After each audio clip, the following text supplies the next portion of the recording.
Hey, Celebrate good times, come on. And in my head, I would like to note that I just sang that as the Trolls version. So, wait, I love that movie. Did you watch the second one yet? no, I haven't. I watched the first one again the other day, though. It's so good. But didn't watch the second one? Mm-mm. Okay. Well, when you get back to the city, we'll watch it together Okay, perfect. because it's pretty epic. And this was one of my rant topics for last week, but it goes along with this, so I'll just throw it in. Okay. You know how people say, like, you're the Blair to my Serena, you're the, like, like those kind of things? Yes. Remember that one time we were talking about Halloween costumes and I said, I'll be Poppy and you can be Branch? Yes. And you got offended, naturally, because no one wants to be the Branch. Yes. What? I was trying to think of other ones of that were offensive. Because I feel like even saying, like, you're the Blair to my Serena is, like, kind of bitchy. Is it? Because I would for sure want to be Blair. Well, same. I guess it depends on how you look at it. Yeah. Also, I'm eating a cookie. Sorry. I would be more offended if I was the Serena. That's what I'm saying. Like, depending on what they say, like, those are low-key offensive. Like, you can put a lot of subtext into those. Yeah. I don't know who. Yeah, that's a good question. What are other, like, strange... That's a very random thought, but... Yeah, it is random, but I like it. I'll think on it. Okay, great. Get back to me. All right. Well, after that long-winded intro, everyone, welcome. We do have a theme for this episode. Shocker. But I wanted to start with, like, how are yous? And then I have a fun thing to say, but how are you, Emmy? I'm good. Had a little cry breakdown right before this. She did. It was really It was good. It was good. I got it out. I'm going to Vermont tomorrow for a week, so that'll be nice. Get to some fresh air. I'm going to bring a bunch of books. Got some work to do. I'm just going to chill. Gonna bring a bunch of books? Yeah, I need to finish. Well, I've already read Love is a Mixtape, but I want to read it again. What? What? Is that a romance novel? No. You haven't read it? No! Oh my God, you'd love it. It's so good. It's about this guy who his wife died of an aneurysm very suddenly. And so the whole book is split into these mixtapes, and he can remember, like, stories behind the mixtape based off of, like, she died in, I think, the 90s. So, like, everything was on cassettes, and they would always make these, like, mixtapes for the car and, like, different playlists. And so the beginning of each chapter has the little mixtape and the song and the artists, like, that are on it. Mm-hmm. And then he goes through all these little stories about it. And it's so good. Oh, that's cute. It's so good. But it's also romantic, and I don't read it. It's, like, romantic but sad. But it's also, like, very well written. Love that. It's good. It's good. I think the author, like, writes for the Rolling Stones or something. Oh, cool. So, yeah, pretty cool. Well, I'm glad you're getting to go to Vermont. You were, like, anxious about that. Mm-hmm. That'll be good. But also, we were supposed to go on our beach vacation this week, so, but that's all right. Yeah, I mean, at least it's a change of scenery. True. Yeah. How are you? You're back in the city. I am. If you're watching on the video, this is my apartment. At least, like, one part of it. Woo! I'm good. I got back to the city today and spent hours cleaning. I just spilled beer all over my bed. Sorry. Oh my God, did you? Yeah, oops. Oh my God. Okay, I'll just fold it in. Okay. Wow. Yeah, so I got back today and spent a lot of time cleaning, and yeah, it took me a really long time. My closet, everything was, like, dusty and really gross. There were just, like, when I left New York, I had no idea that I would be gone for so long. So I had, like, crumbs that I just never, like, knew would be sitting there. I had, like, hour from when you and I made pizza. I had, like, that pan to wash. Oh, I had so many dishes to do when I went back to my apartment last weekend. It was nasty. Yeah, it was gross. I mean, even like the food in my fridge, I was like, ew. Yeah, I literally just went through my fridge and tossed everything. I was like, nothing is salvageable. Yeah, I even like I scrubbed. Like I was like a crazy person. I was sweating. I was actually sweating. Yeah. Yeah, so it was a crazy day, but it was really nice and I'm happy to be back. Um and very fun things. So, as we've spoken about, I had to take my beautiful nails off when I got home because I had no way of doing them. I wasn't prepared to do them myself. Yeah. I had tried like 2 different versions of glue on nails, but they're a fucking pain in the ass. And like, I hate getting the glue all over my hands. It was just like the grossest shit ever. I couldn't do it.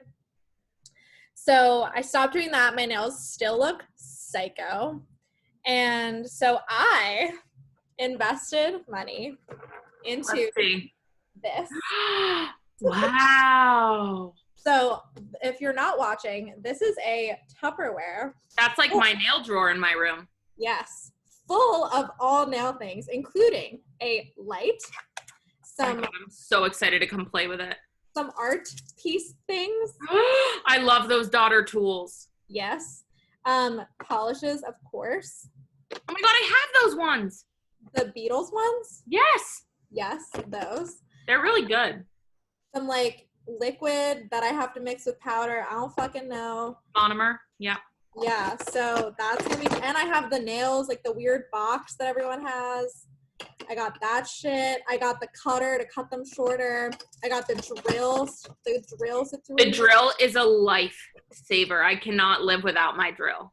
Yeah, so it's a whole new world. And after we record, this is what I'll be doing for probably like 4 hours. It takes a long time. I told Alessandra, if you're watching the video, these are my nails. If you aren't watching, they are long, green, and sparkly.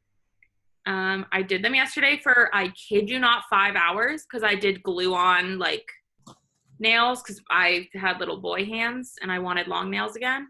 Mm-hmm. And they would not come off for the life of me. I ended up having to drill and pry them off. It was so painful. And then I put these on and then I didn't like the ones that I did. So then I did it's like, it's too. Hey, but you know why that happened? It's because you baked that glue in with the light. I did. And you want to know the other tip I use, which is a good tip if you want it to last, but a bad tip if you want to change them, is I put bless you. Excuse me.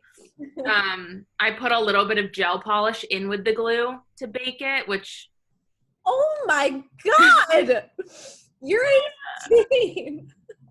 Which is probably why it didn't come off, despite me soaking it in water for an hour and a half. You needed like that Metro card removal shit. I know, and I cannot do that to myself. Oh man. So, but these are better. What you have now is better. Yeah, I'm just gonna leave these on for as long as I can until they pop themselves off because I don't have the time or the patience or the energy, honestly. So yeah, I'm hoping I just get like really fucking good. Yeah, honestly, it's not that hard. There's definitely a learning curve. I need to master like the basic. I'm going to start with just doing like the basic color, no design. Yep. I'm just going to master the painting. Yep. Or you can even do like a light design. Like polka dots are perfect because they're so easy. Yeah, but I don't want to fuck them up. That's true. That's true. Because I'll get so mad if I like do the whole thing and then like fuck up that one part. Yeah. I'm excited for your nail journey though. Me too. I mean, like I will for sure be recording all of this. Hit us with a hyperlapse next week. Oh, you're gonna get what it's called? A time lapse? I was just gonna do like an IGTV of me like struggling. Oh, please. I'd love to see it. Same. So yeah, but we did choose a theme for this week. Woo! We didn't discuss it fully, but we decided it would generally be about career and like being an adult. Yep. And all that good stuff. We're just going to see what comes out, like usual. Yeah, but it feels timely because we both just graduated. and congrats to us. And Woo! we both have jobs. Woo! And, you know, we're doing pretty well, I think. And I think we would have good advice for people. Yes. All things considered, we're doing pretty well. I agree. Considering we graduated in the middle of a pandemic with no people around us, no official ceremonies, our diplomas are getting mailed to us, you know? Yeah, we could be doing a lot worse. We could. So I think, and I've had two girls in the past week ask me to talk more about like my career and like my job. Such an inspo. Yeah. So I can send them the link to this. Like, hey, any career questions, please reference my podcast, episode number, whatever. I'm an expert. Yeah. So I don't know. I mean, we can do a little like background on what we both do. Yeah, you want to start? Yeah. So, well, okay. I guess give us a little bit of your journey. Okay. So, so we're going to start senior year of high school. This is where we're going to start this. Love. And I'm going to try to be brief. So senior year of high school was like the first year that I really wanted to like figure out what I was doing, because before that I had been like going through waves of like weird anxiety and just like not feeling good about myself. And senior year I like really stepped it the fuck up and was on student council and like really strutted my stuff. I became super vocal in like my women's history class, and I was just like all that good stuff. I joined Open Doors, which is like the LGBTQ thing. I'm not gay, but I'm an ally, so yay. Yeah, so that was kind of where like I realized that I had a voice and that I was kind of good at like being a human. And so when I went to school, I knew I wanted to do something like law and like worldly. I knew I had an interest in like history and all that. So I went to NYU and I no longer go.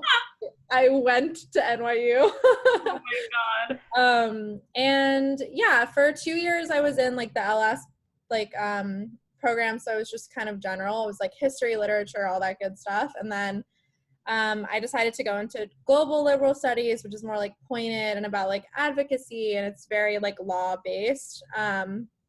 So I was pursuing like law in a like human rights form, but my junior year I realized that I was also like really creative, and that my life outside of school was super different from what I thought it would be. So I got into photography, and people think all the time that I was like an actual photographer.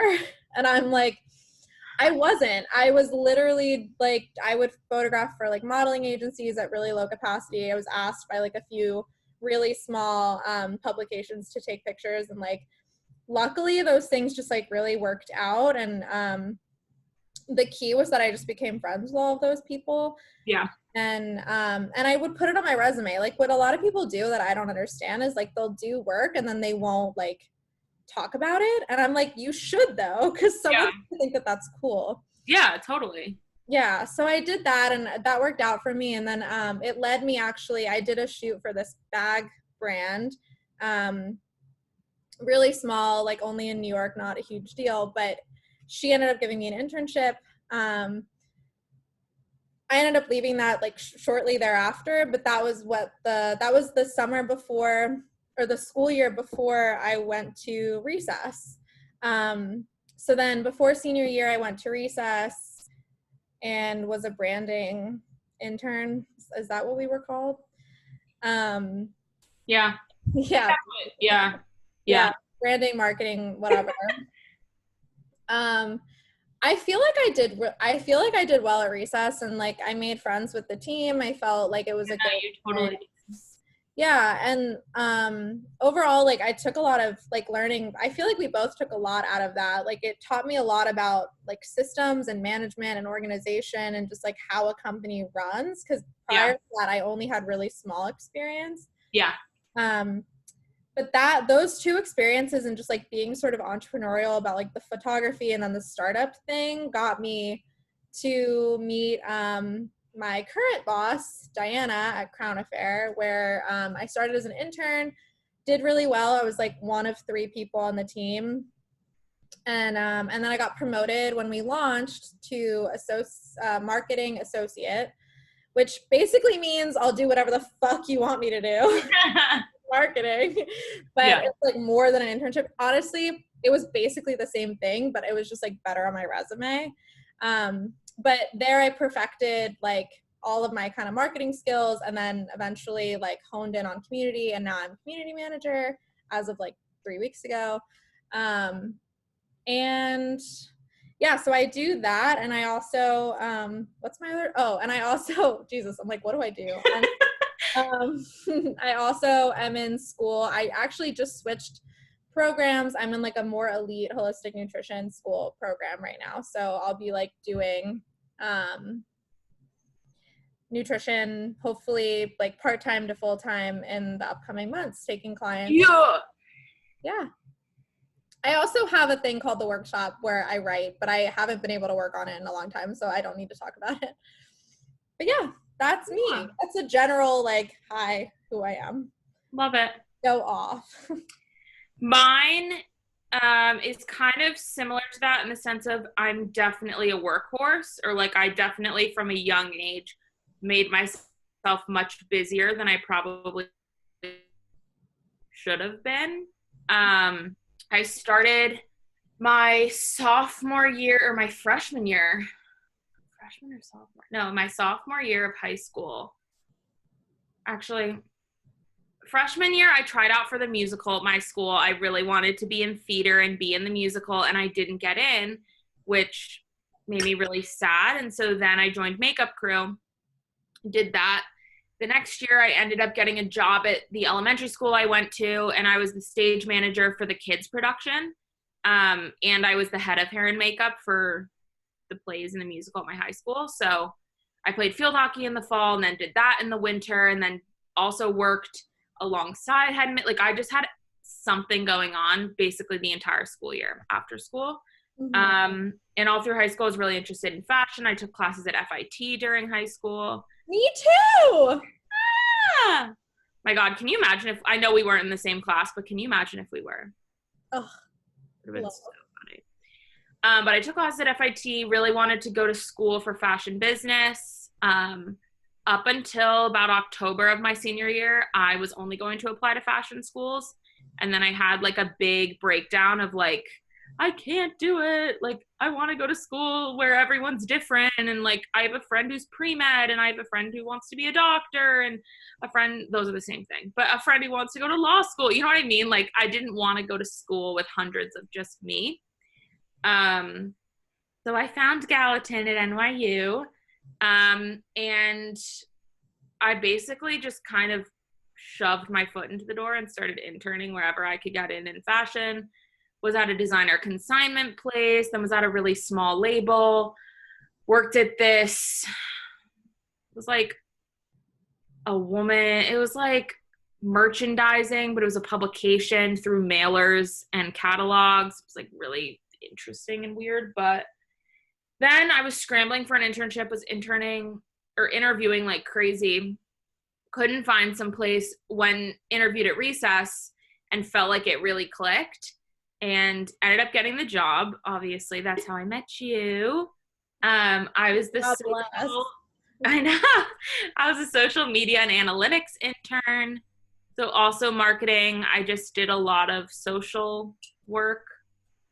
Sounds like, yeah, social work. So like Instagram, we worked on the influencer campaign, a little bit of everything, honestly.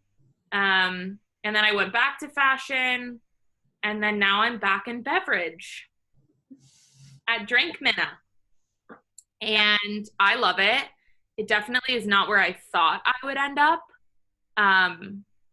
Just because I think I really tied myself down to the fashion lane. And I think as recess really taught me a lot, both in skills, but also in just thinking about my career as a whole and thinking about what I'm interested in. And that I think I'm more interested in marketing and social and things that are kind of fashion adjacent, but aren't necessarily just within the fashion bubble. And Mm-hmm.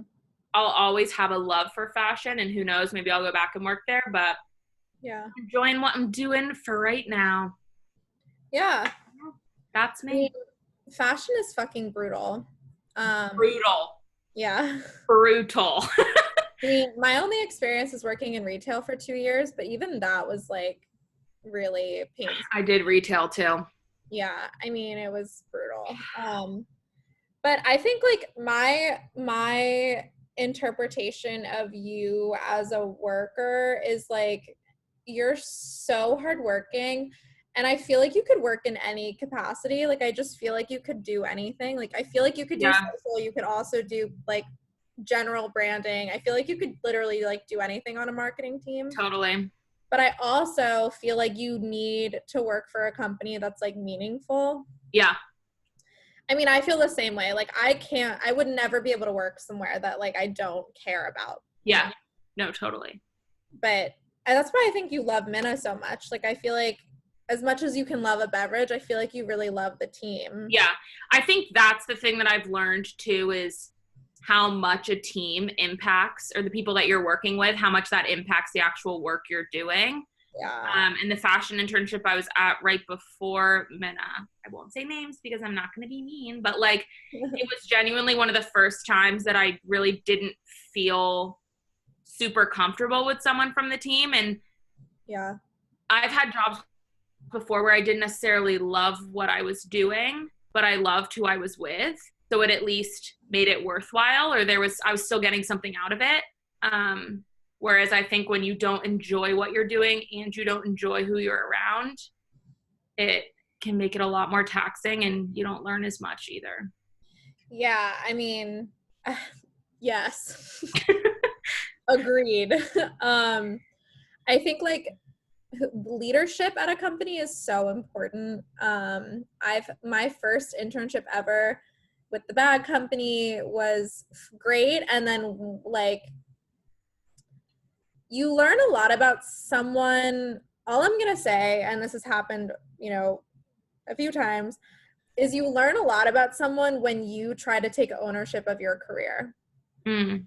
And the advice I would have to someone who wants to make a change is like you have to do it regardless of the reaction from another person, because the truth is that mentorship, and maybe this is off topic, but it's just like what's coming to mind, but mentorship is not conditional on you doing what your mentor wants you to do.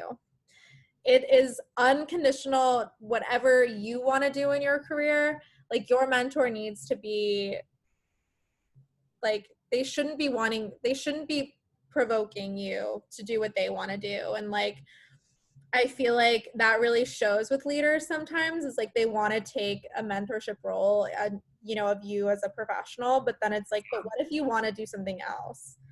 And asking for what you want in a job is really hard. Totally. I think it's so hard to find your voice or feel comfortable enough Yeah. to use your voice. I think because for a really long time, I would just throw myself into work situations, Yeah. not really thinking about what I was going to get out of it or how I was feeling. And Yeah. definitely with the fashion one at the end, I should have taken a break and not taken a job that quickly, but I just kind of threw myself into it because I was like, what else am I going to do? Like, I have to work. Yeah. And I think it's important. I mean, I don't think I'm the best person to give advice, but I wish someone had told me then, or I wish that I'd recognized in myself that like, it's okay to say no. And it's okay to have a voice in your jobs. Even if you're an intern, like honestly, bosses respect what, obviously appropriately, when you're like, this is what I think. Yeah. Because I feel like that's how you gain respect, and that's how you grow within your job. I mean, I can say that that's exactly why I was promoted at Crown Affair. Like people ask me like how I became community manager from intern, and my response is like, I never shut up.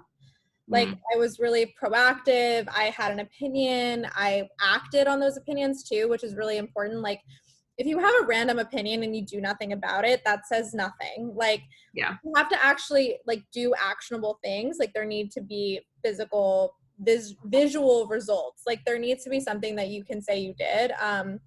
Like something that I do weekly now, as you know, is I do like weekly updates. And it really does hold you accountable for your work. Like I Totally. can't slack. And I feel like just a general rule of thumb is like hold yourself accountable for the work that you do. Because honestly, like at least in startups, like if you just do like the adequate thing, if you just like meet the expectation, you're not doing anything that someone else couldn't do. You know?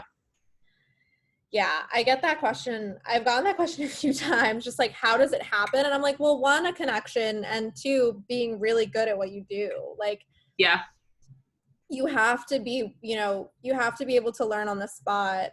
Also, just like taking criticism is important. I feel like, I don't know if you've experienced this at your job currently, but like, I've definitely had to get very comfortable with someone saying to me, let's try it this way, or like, let's take this approach. And you have to just be like, oh, that's actually a much better idea, even though it sucks to know that you didn't come up with it. Like, I'm kind of excited for the point when I actually am the one who can say, like, I know the better way. Yeah. But for now, like, I'm not entirely that person. Yeah.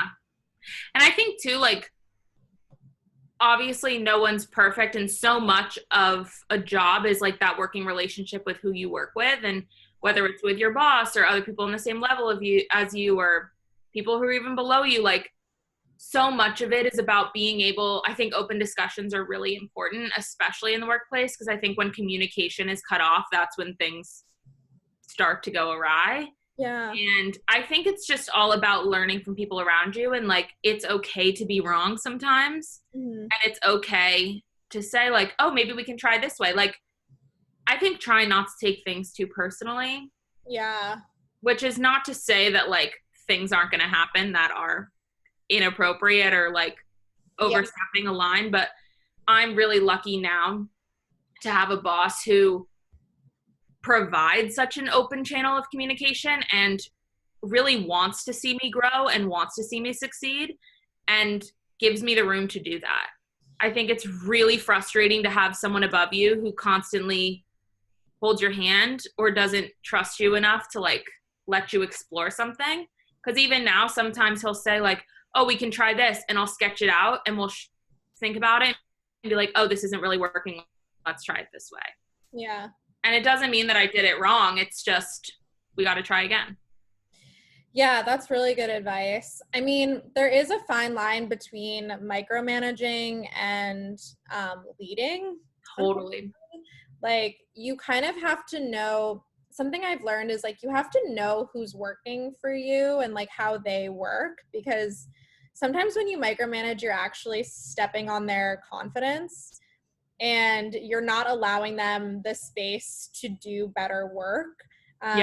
Some people take longer to process, especially if you're doing something similar to what I do, which is like a lot of strategy. And like strategy is creative, strategy is really thoughtful, and like it doesn't just happen over a phone call. It happens when like you actually sit alone and like think about it.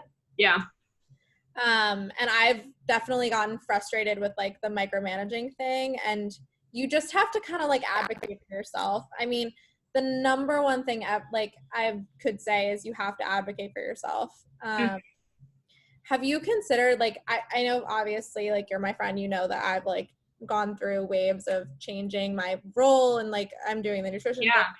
Have you had any like experiences of wanting to like take ownership of what kind of company you want to work for or what role you want? I think I mean, I sound like a broken record, but for so long I just kind of jumped at whatever came along, or just kind of like pulled what resources I had to get a job where I could. And just, I mean, it is hard to get a job, like especially before I got Recess. Like I was interviewing 5-6 times a week, constantly applying for months. Like it was a never ending go. Yeah. So I think it's really important to obviously pool your resources and like keep an open network, which I hate networking. So I know that's really annoying. I think for me, I'm really happy in where I am right now. And I think it's really cool being at a startup because I have so much room to grow or so many avenues to start exploring. Like I'm starting to take on, I haven't even told you this, I've started to take on like partnership type stuff. Oh yeah. And like social giveaway and those like kind of things. Yeah. I think for now, I feel like I have a really great team around me and a really great future to grow with this company. Yeah. But I'm definitely always thinking about, like what I want to do more branding type stuff, or am I really interested in this social side, or kind of trying to keep an eye out of what parts of what I have the opportunity to do in my current role interest me the most and what I want to pursue more. And I'm really lucky that my team is really receptive to that, that if I say like, oh, I really enjoy doing this part, they allow me to take on more in that area. But I think it's just, I mean, we're in a crazy time right now too, that I'm really happy where I am, but I mean, I don't think it's forever, but I think feel for like now it's a good fit. I agree. I mean, I feel like if anything, working at a startup, and I can say this like from my experience too, like because it's such a small group, like depending on where you end up doing the best, especially if you're really young in your career, like the same as you, like I would take whatever job came my way, and it would just like ended up being marketing. So like by the time I had gotten to where I am now, I was like, oh, I'm really good at community. Like I can do community. And I could really see you doing partnerships because you're like, partnerships, let me give you like my thoughts on partnerships. And then I want yours. But so I was doing partnerships at Chronifer for a little bit before doing community only. And it's okay. It's not my passion, which is why I didn't end up doing it. But the thing I don't like about it is like a slow burn. And it takes a lot of back and forth. A ton. And a lot of like depending on other people, which pisses me off. Yeah. Like I didn't like the constant like, oh, check in with them, they haven't gotten back, or like that person can do this day, what can this person do? Like I hated that. The coordination is like the worst part of it. Yeah, but you're so good at stuff like that.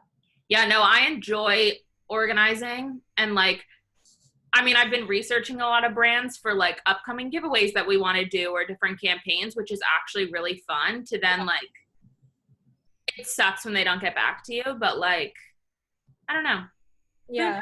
In 2 months I could hate it, but for now I'm really liking it. But I think it's also a big thing that I've learned in working at different startups, whether they were bigger startups or really small or even like a big company, is that you can have the same title role at 2 different companies and they could be completely different positions. Like everything is so different company to company. Yeah. Even if you're the social manager at a tiny startup versus the social manager at like Under Armour, something huge. True. It can be such a different job. Like job title really does not nail down exactly what you do. I think it can like change drastically, which for me is kind of exciting because then you can kind of shift what you like the most and apply to different jobs. But well, that's exactly what I just went through. I was like, what do I want to do? Because like a lot of community managers, for example, actually run the social. I don't do the posting or the planning. I only do like the DMs and stuff on social. Yeah. It's like the posting and planning part like is a completely different human who does that. So it's interesting like seeing how other companies function. But yeah, I mean, I don't know. It was just so interesting because like I was really like thrown into marketing because it was what I was like good at and it just kind of was natural. But it's weird that I didn't study anything related to marketing ever. And I think same. Yeah. And like so I've been doing a lot of soul searching, as you know, with like what I actually give a fuck about. Cause it's kind of like it's really hard to care about brand campaigns and things. like, I know that that sounds really snobby, but like, it is hard to care about that stuff. But like, you could love the team, you could love the company, but like, especially in a global pandemic, you're just like, what am I doing? Like, how am I Yeah. being helpful? And the whole reason I studied like anything law or human rights related was because like I actually really care and like I want to be helpful and I want to like contribute. So I was like kind of hoping, like I was kind of trying to find my stride and just like how to make my like job at Crown Affair and like how to make my marketing associate job like fit that need to do something. Yeah. And working in community has been really fulfilling. Like it's been making me so happy because it's all about like connection. Like my job is literally to be social. Yeah. I And was like, gonna say, which is so in your wheelhouse of just like yeah, talking to people, connecting with people, and just yeah. literally building community. Yeah, I mean, my sun sign is in the 10th house, which the tenth house is all about community and friendship. So that's like my thing. Yeah. And it's been really fulfilling. I mean, like talking to people about like anything, just like forming a community has been really satisfying. But the nutrition thing, like I knew I didn't want to go to law school. Like I don't want to go to law school, but I was trying to find the other thing that would make me happy. And it's just been crazy to watch myself like fall really hard for like literally fall in love with like health. Yeah. And the more I learn, the more I love it. And like I love the fact that my life now is literally like my one job is like community and talking to people about ritual and like their beauty like health, and then my other life is like nutritional health. It's just like Yeah. I really feel like I can't emphasize more that like you have the ability to carve your own way and you just kind of have to like do it. Like people ask me all the time Yeah. like these girls who talk to me, they're just like, well, how did you like, how are you doing, like how did you decide to do both? And I was like, I just didn't feel good about doing the one. Like I Yeah. don't know.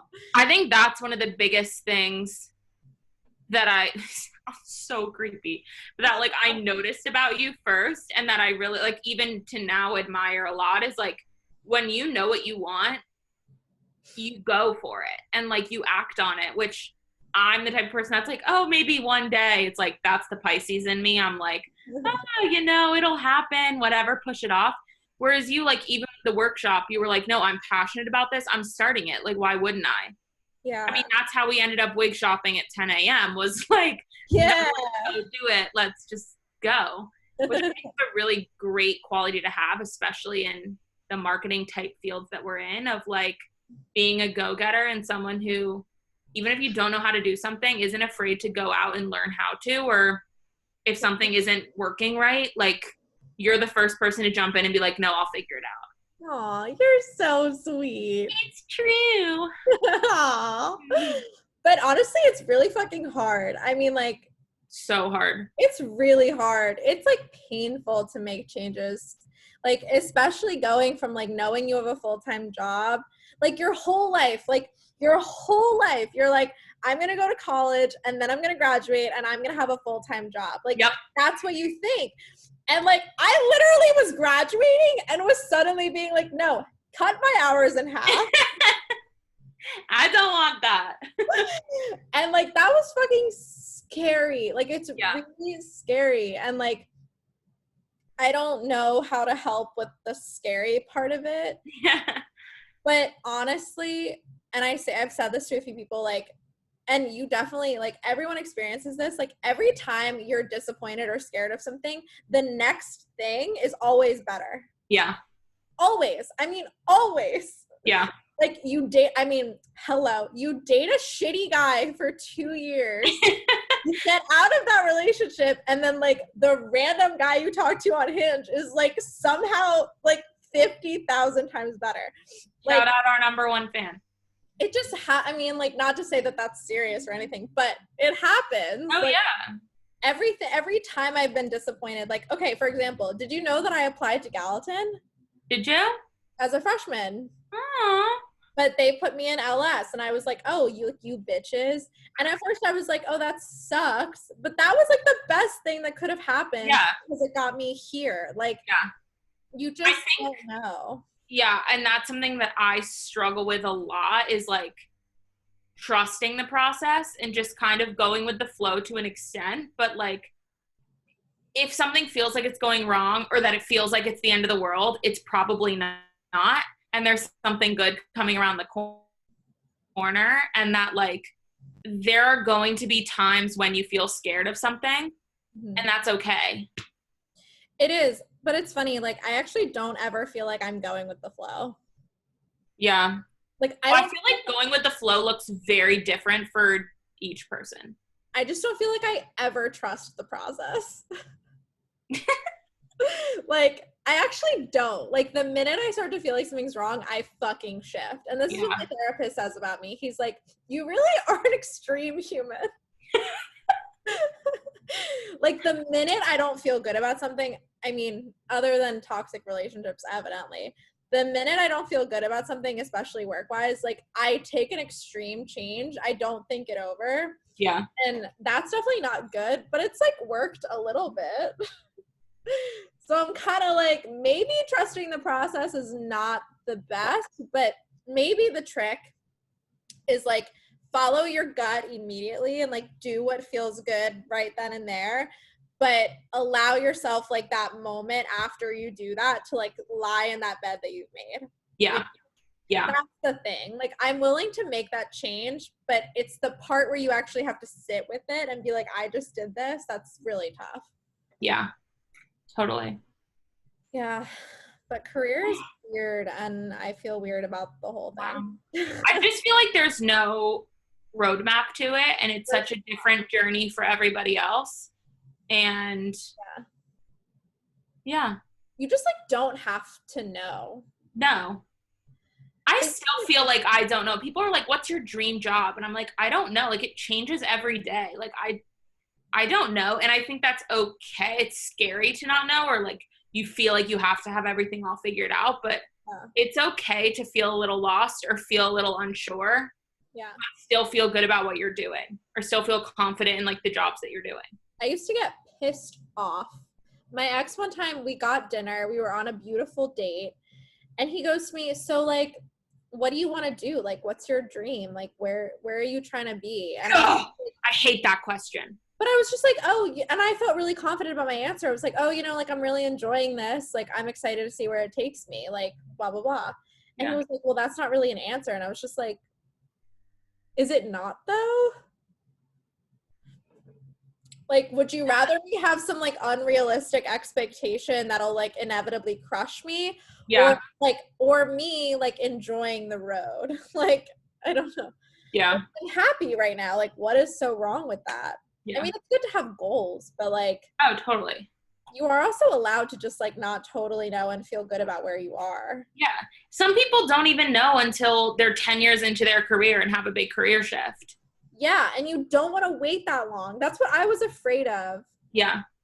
I was afraid before doing the community management change. Like, I was afraid that I would commit to that, what I was like, the trajectory I was on, and then I would find myself like 5 years later being like, wait, I don't want this. Yeah. And then I would be like, however old, 5-10 years later, and be like, oh, I want to do nutrition, and I'm like 30. Like, it just would, like, that's not fair to me, or yeah. So, well, that was our advice. Do you have any parting words? My parting words would be just in general to advocate for what you want. It's usually not wrong, and don't let any dumb bitches try to make you feel bad. Don't let any dumb bitches try to make you feel bad about what you want. True. Yeah. True. Do you have any? I think another good one too is like, don't be afraid to ask for help or to ask questions. That's a good one. Because for a long time I was like, I'll embarrass myself if I ask for like clarification on this test. They already told me. It's embarrassing if I ask. No, if anything, I've had bosses thank me for asking for clarification, because they're like, oh, thanks for clarifying that, because it saves you so much time in the long run. But also, it's not bad to ask for help if you feel like you're not succeeding at something, or you feel like you're not doing it right. It isn't embarrassing, and it'll help you in the long run to be like, yo, this isn't working. Do you have any recommendations on how to do it better? Or if you need advice on your career, like always ask for help and try and ask as many questions as you can. I am particularly bad at asking for help because we have this in common. Like, I just like want to be really good at everything. Yep. And it's really hard for me to admit that like I don't necessarily know how to do something. Yep.